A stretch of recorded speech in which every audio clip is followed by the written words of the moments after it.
백악관 언론 브리핑에서는 로스앤젤레스에서 벌어진 폭력 시위와 이에 대한 정부의 강력한 이민 단속 작전에 대해 상세히 다루었습니다. 백악관은 폭력 시위대와 불법 이민자들을 비난하며 질서 유지를 위해 주 방위군과 해병대를 투입했다고 밝혔습니다. 또한 트럼프 행정부의 대규모 강제 추방 노력이 계속될 것이며 민주당 정치인들이 불법 이민자들을 옹호하고 있다고 비판했습니다. 경제 분야에서는 미국의 물가지수와 경제 현황이 긍정적으로 발표되었으며 중산층을 위한 세금 감면 법안인 하나의 크고 아름다운 법안의 중요성이 강조되었습니다. 이 법안은 세금 감면 및 고용 증대 효과를 가져올 것으로 기대되고 있습니다. 이 외에도 북한의 김정은 위원장과의 대화 재개 가능성에 대한 대통령의 입장과 2018년 싱가포르 정상회담에서 이룬 진전의 중요성도 언급되었습니다. 그리고 중국과의 무역협상 진전 상황 등 다양한 현안에 대한 백악관의 시각을 들을 수 있었습니다. 이어서 한글 자막이 있는 전체 영상을 보시겠습니다. How are you? Good to see you all. What we have seen transpire in Los Angeles, California in recent days is shameful. Left-wing radicals waving foreign flags viciously attacked ICE and Border Patrol agents as well as Los Angeles police officers. These criminals injured police, threw rocks at police cars and officers, burned vehicles, shut down freeways, and lobbed Molotov cocktails, all because the Trump administration was removing violent criminal illegal aliens from the city. These attacks were aimed not just at law enforcement, but at American culture and society itself. Rioters burned American flags, chanted "Death to ICE," and spray-painted anti-American slogans on buildings. But President Trump will never allow mob rule to prevail in America.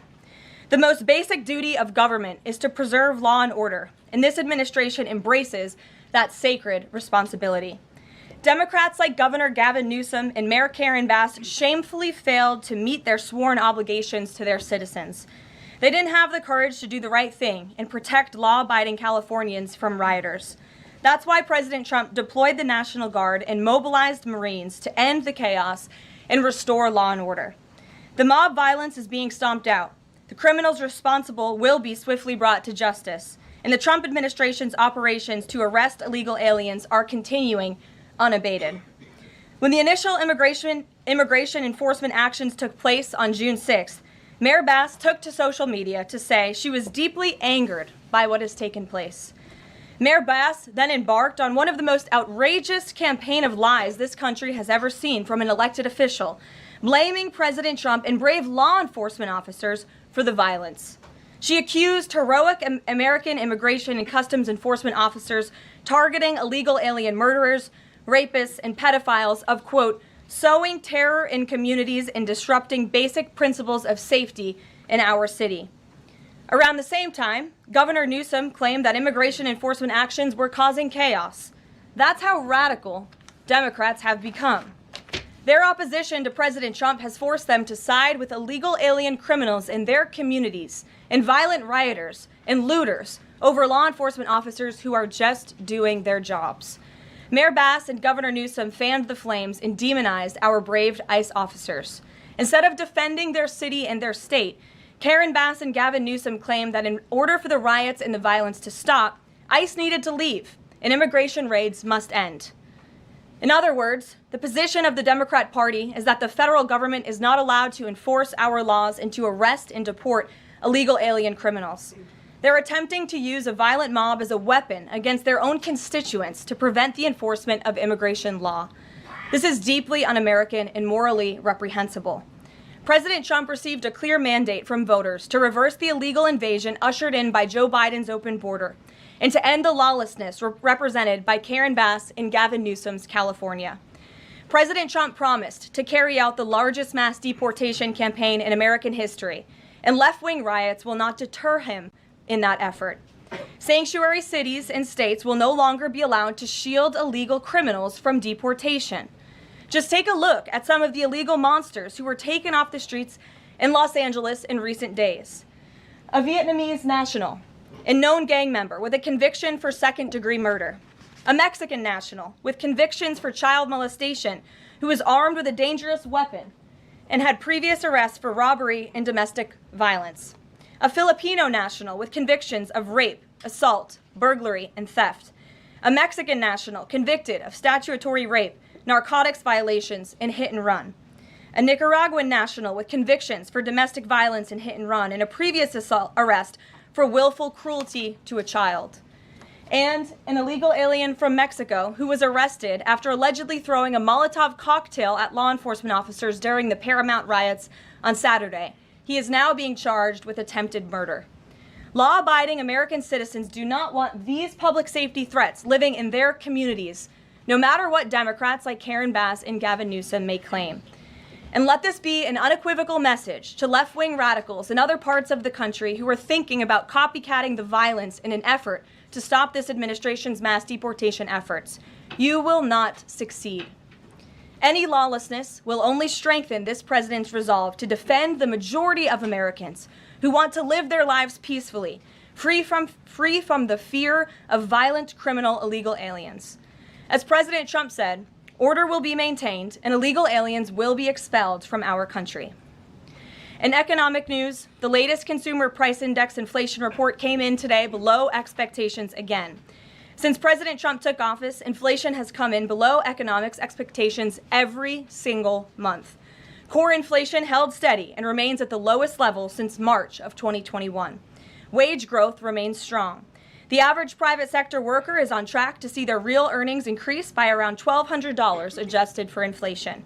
And prices continue to fall for everyday Americans. Energy prices fell from April to May. Gasoline has fallen each month since President Trump took office, down 12% over the past year. And prices for meat, poultry, eggs, and fish are all down from April to May as well. Under President Trump's strong leadership, America is beating Joe Biden's record-high inflation crisis. And once the One Big Beautiful Bill passes, our economy will boom like never before. This bill is the largest tax cut for middle-class Americans in history. The One Big Beautiful Bill gives a 15% tax cut to working Americans and families will see increased take-home pay of $10,000 per year. The One Big Beautiful Bill expands the child tax credit to $2,500 for more than 40 million American families with children. And the One Big Beautiful Bill cuts taxes for overtime workers, saving them nearly $2,000 per year, and ends taxes on tips, saving tipped workers nearly $2,000 per year as well. All of these provisions are broadly popular with an overwhelming support from the American people. We need Republicans in Congress to finish the job and send the One Big Beautiful Bill back to President Trump's desk for his signature as soon as possible. With that, we'll get to questions. I'm sure you have many of them today. Here in our new media seat is Elizabeth Mitchell, the White House correspondent for the Daily Signal, who's not afforded a seat in this room, but today she is. Thank you, Elizabeth. Thank you so much, Caroline. I have two questions, if that's Sure. okay. First, a few Republicans on Capitol Hill are suggesting that President Trump scale back deportations, even as ICE is reportedly gearing up for raids in 5 more Democrat-led areas. Would anything dissuade President Trump, and would he consider sending in Marines if anti-ICE violence occurs in these cities? Well, I think I may have just answered both of your questions with my opening monologue. The Trump administration is going to continue the mass deportation effort that the president promised the American public. Many of you were at those rallies in cities and communities across the country when the president spoke about his commitment to removing violent illegal criminals and anyone who has broken our nation's immigration laws from American communities. And God bless our ICE and Border Patrol who are working hard on that effort. This administration is going to continue that. And it's part of the reason we do need the One Big Beautiful Bill to pass as well, may I add, because the bill provides funding to hire more ICE agents and Border Patrol agents, more personnel on the ground to conduct this important public safety work. Thank you. And on another topic, President Trump has indicated that aides to former President Biden who used the auto pen to sign major orders and pardons should be investigated for potential crimes. Does he think that Biden allowing, or at least being negligently unaware of this activity, was an impeachable offense? I haven't heard the president address whether it's an impeachable offense, but it could perhaps be a criminal offense, especially on behalf of staffers who may have been utilizing the president's signature without his authority or consent. I understand that Republicans on the Hill are moving in the right direction to call attention to this and to bring in some former White House staffers who clearly knew more than they ever shared and never addressed with the American public. And so we look forward to seeing where this investigation continues, and I know the Department of Justice is also looking into the matter as well. Alex, good to see you today. Good to see you, Caroline. Thank you. You mentioned foreign flags being flown during these protests. There are protest activities being organized for this weekend. Part of it are Democrats saying they want to reclaim the American flag. It's also being titled No King's Day.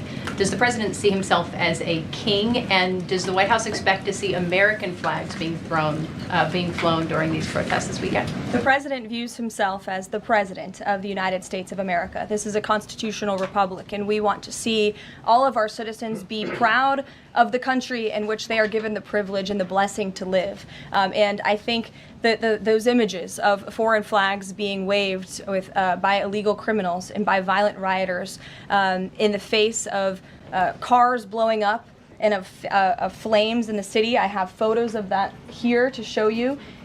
With this violence and destruction that occurred is an image that Governor Gavin Newsom owns. This is his city, and President Trump saw these images, and he said that is not going to be accepted or tolerated, and hence why he deployed the National Guard and United States Marines who have helped to quell that violence. If I can ask another. Sure. If the president does end up deploying any National Guard members, perhaps Marines, to blue states, would he be in contact with the governors prior to this? Would it be necessary? Well, President Trump was in contact with Governor Gavin Newsom despite some of the claims he's made in the last couple of days. The president called the governor on Friday evening and told him to let law enforcement in California do their jobs. And the Los Angeles Police Department, by the way, are fantastic people. They are trying to do the work that they've so bravely signed up to do to enforce the law, but they have been kneecapped by incompetent Democrat policies and Democrat politicians who do not allow their local law enforcement to correspond and coordinate with federal immigration authorities. And so President gave Gavin Newsom a warning and said, get it together. 24 hours later, we saw more images like this. We heard about Border Patrol agents who were being the target of rocks. These illegal criminals were throwing rocks at our Border Patrol and ICE agents, and so the president made the decision to federalize California's National Guard. Stephanie. Thank you. Two questions on the China trade deal, if I may. Sure. First, will the president formally sign the trade deal, and if so, when? Secretary Lutnick sort of alluded to the fact that it might be in a couple of days, but I'm curious if there's anything more specific to read out. Sure. I do have more specifics for you. I spoke to the president about this. He spoke to his trade team, who did a fantastic job negotiating this on behalf of the United States and meeting with their Chinese counterparts. The president is talking to them about the details of it now. But what the president heard, he liked. China has agreed to open their markets to the United States separately of this deal. And when it comes to this deal, we're going back to the terms that were agreed upon in Geneva for the release of some of those critical minerals and the magnets from China to the United States. And we have agreed to fully comply with the Geneva Agreement as well. So the president is reviewing the details of that with his trade team now, and you'll hear more from him, I'm sure. And then the second question, on tariffs, Secretary Lutnick suggested that the tariffs would remain unchanged with China. I'm wondering if there's any room for them to negotiate even lower, or if this is the floor. I won't get ahead of any further negotiations. We're in a great place right now, and I would add that this is the result of a lot of hard work from the president and his team, and the president has a good and respectful relationship with President Xi, and as you know, they had a direct conversation which led to this success that the president announced on Truth Social this morning. JJ. On North Korea, has the president tried to resume dialogue with Kim Jong-un? There's some reporting that the president sent a letter and tried to give it to Kim Jong-un through some North Korean diplomats through the UN, and they declined to take it and send it to Kim Jong-un? The president remains receptive to correspondence with Kim Jong-un, and he'd like to see the progress that was made at that summit in Singapore, which I know you covered in 2018 during his first term. As for specific correspondence, I'll leave that to the president to answer.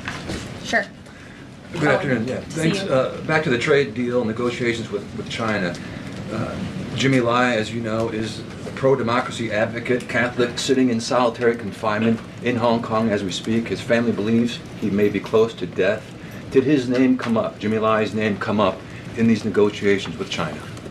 Not to my knowledge. I understand the negotiations were very much focused on our trade and economic relationship with China. Does the president believe he can free Jimmy Lai from prison? I'll check with the president. It's certainly an important issue, and I'll get back to you. Thanks, Caroline. The president said yesterday that paid insurrectionists were behind or were involved in the the protests in Los Angeles.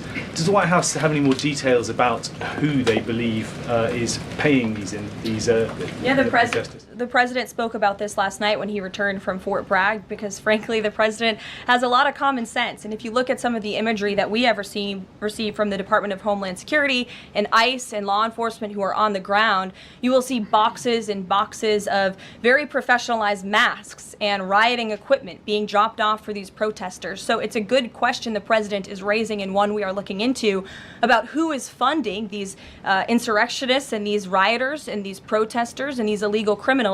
And I have updates for you on the numbers, by the way. Since June 6th, there have been 330 illegal aliens that have been arrested as part of these riots in Los Angeles. 113 of those illegal aliens had prior criminal convictions.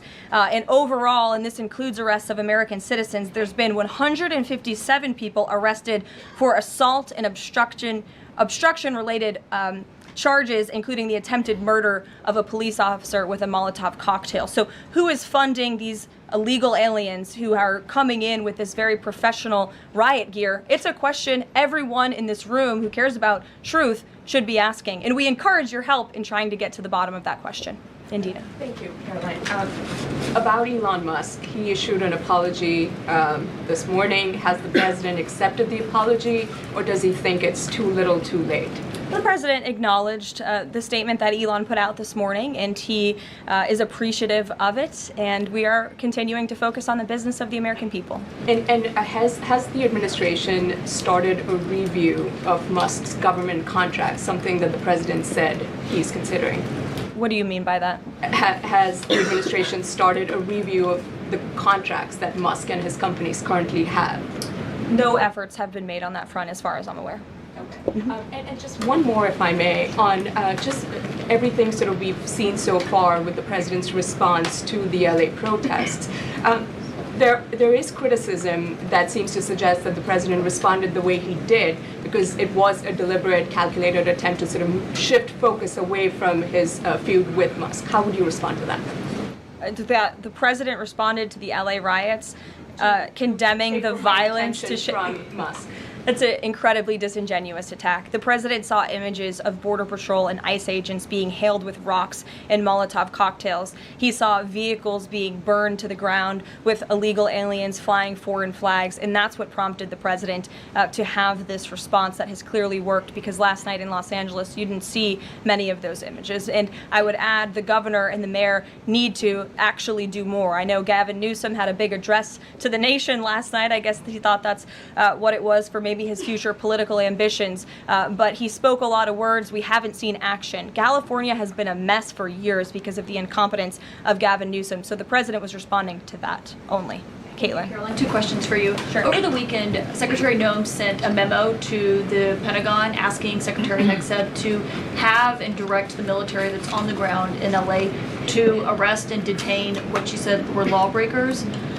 Is the president okay with that? And under what authority would the members of the military be able to arrest people inside the United States? I can't speak for a letter that came from the Department of Homeland Security. I can't speak for the president and what's currently happening on the ground now. And as you know, the president federalized the National Guard under U.S. Code 10, which he has the authority to do.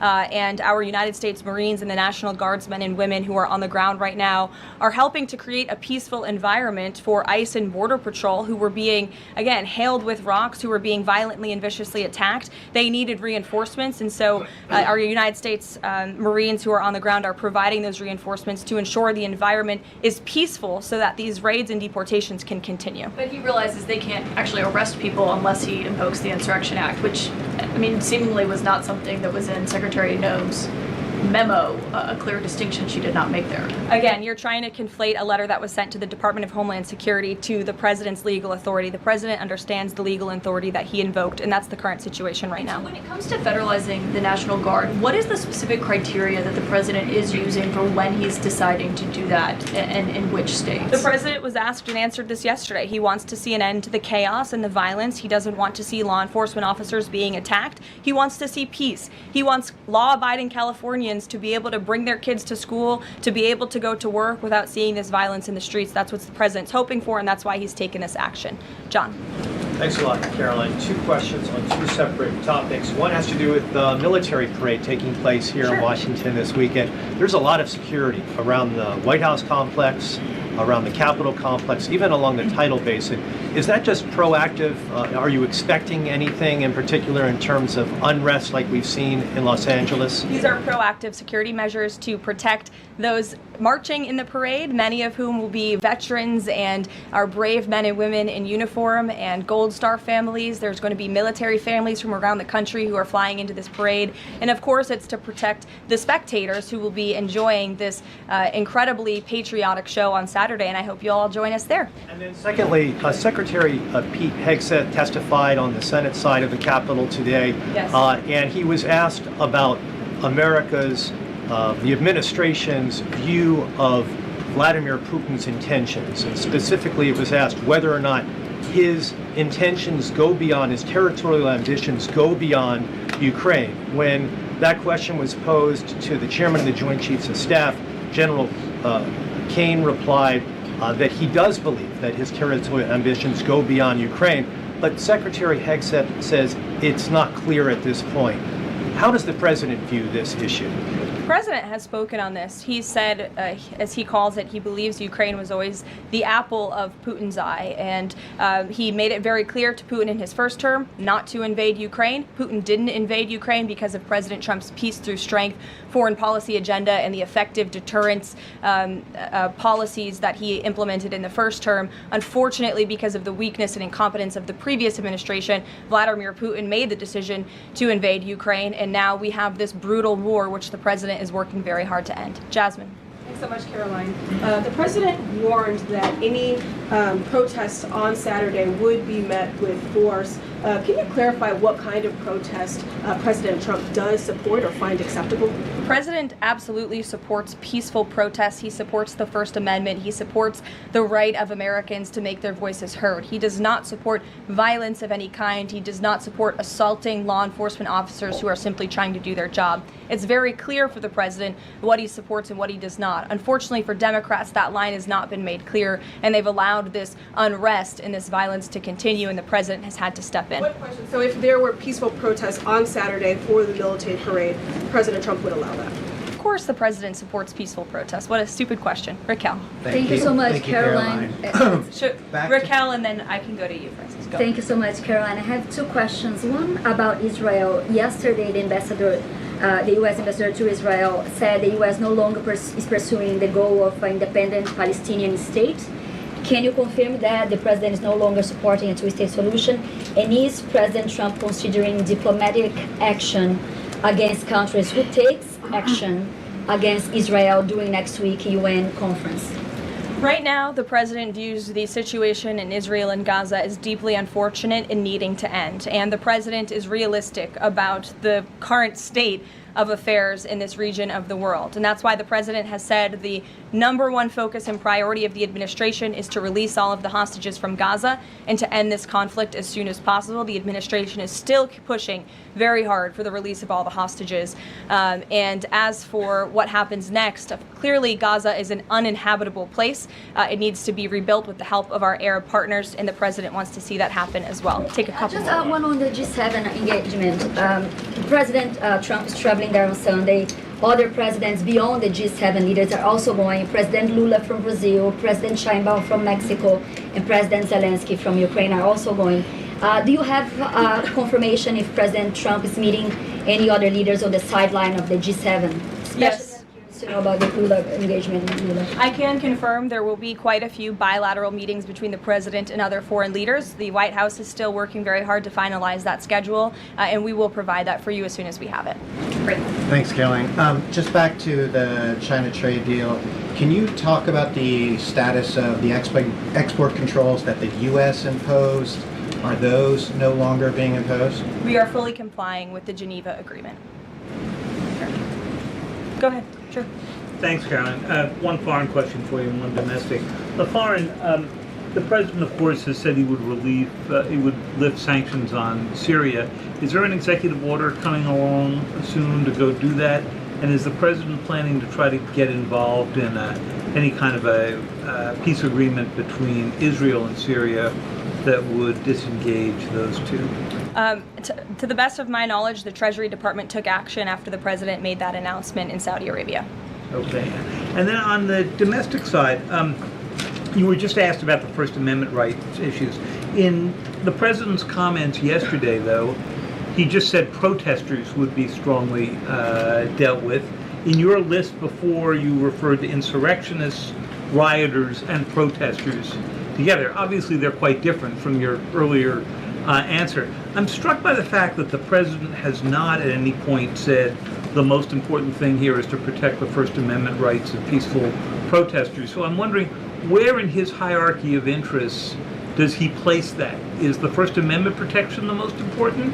Is stopping violence most important? Why is he not out saying all peaceful protesters will be protected? I think two things can be important at the same time. And the president, as I just answered, supports the right of Americans to peacefully protest. He supports the First Amendment. But that is not the majority of the behavior that we have seen taking place in Los Angeles. We have seen mobs of violent rioters and agitators assaulting law enforcement officers, assaulting our federal immigration authorities. And we have seen, as I said, this goes back to what this administration is trying to do and accomplish, and that's enforcing law and order in our nation's communities, and it's removing public safety threats from communities in Los Angeles. You're saying the majority have not been peaceful, the majority have been violent. I just read for you the arrest numbers. We've arrested nearly 400 illegal aliens alone, just illegal aliens who have been arrested in these riots since June 6th, since they began. Thousands of people on the streets. Yeah, and we've had hundreds of people who have assaulted law enforcement officers. Are you saying that that's that's appropriate behavior? No, Are you no, saying I'm not that saying the that at president all. I'm shouldn't just take trying to action? figure out. The Democrat governor and the Democrat mayor of Los Angeles have failed their citizens. And the majority of Americans, the majority of Californians do not want to see law enforcement officers being assaulted in the streets. And thankfully, the president took action and stepped in to protect our federal law enforcement agents, to protect federal buildings, to protect the federal mission of deporting illegal criminals off of our streets. And that mission will continue every day as far as we're concerned. Thank you, guys. Thank you, Caroline.